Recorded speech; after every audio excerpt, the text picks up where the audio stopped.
لكم فيديو جديد ووصفة جديدة، وجايبه لكم فيديو انما ايه بجد تحفة. جايبه لكم كريم كراميل. الكريم كراميل ده بطريقة سهلة واقتصادية ومش مكلفة وما بتاخدش وقت وبتطلع معاكي ايه حكاية.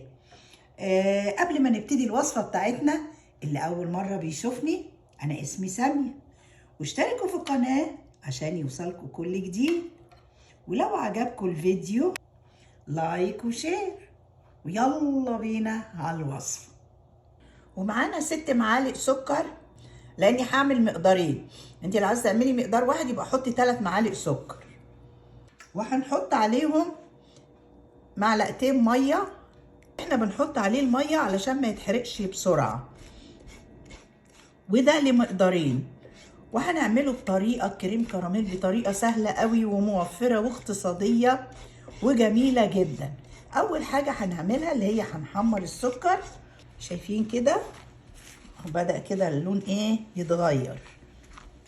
شايفين اللون بدأ يدينا بقى اللون الذهبي. احنا هنشوف اللون اللي احنا عايزينه ونبتدي نطفي عليه.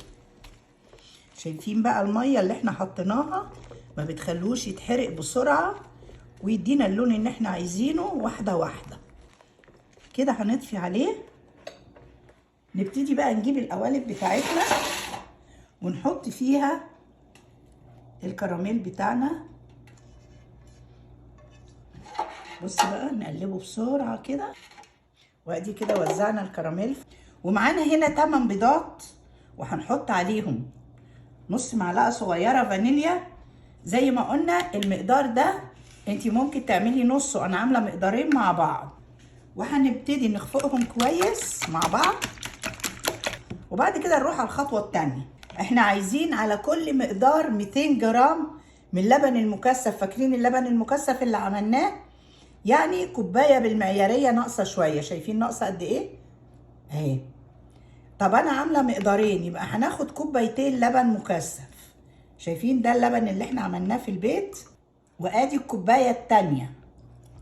يبقى كده 8 بيضات، كوبايتين لبن مكثف، وهنضربهم ببعض كده. وهنجيب الخلاط، او لو عندك هاند بلندر او تعمليهم بايدك او مضرب كهربي زي ما تحبي، وهنحطهم في الخلاط بالشكل ده.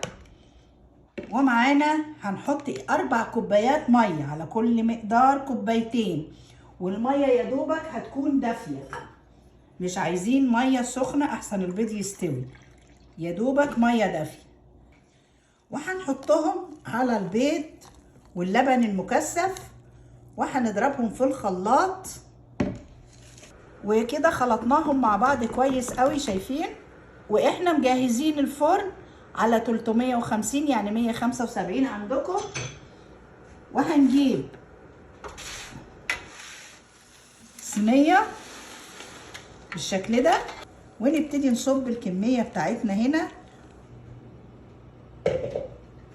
وكده عندنا الميه بتغلي اهي، هنصبها في النص، وهنغطيهم بورق الفويل علشان وشهم ما يتحرقش جوه الفرن. هناخد واحده واحده كده ونقفلها كويس جدا. والفرن عندنا سخن، وهنحطها في الفرن وهنطلعها بعد ما تستوي ووريها لكم. وكده بعد ما طلعت من الفرن خدت معانا 35 دقيقة. شايفين شكلها؟ واو واو واو، شكلها تحفة بجد. بصوا الجمال. وادي شكلها بعد ما طلعت من الفرن. وهنحطها في التلاجة لحد ما تبرد خالص ونرجع لكم. هنسلكها كده بالراحة اهي.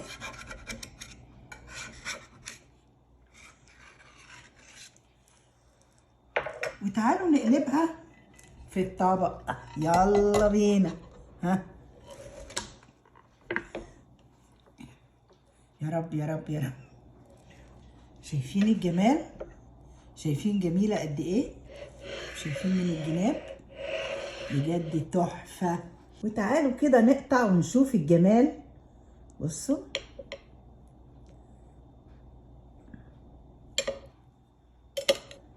شايفين ناعمة ازاي؟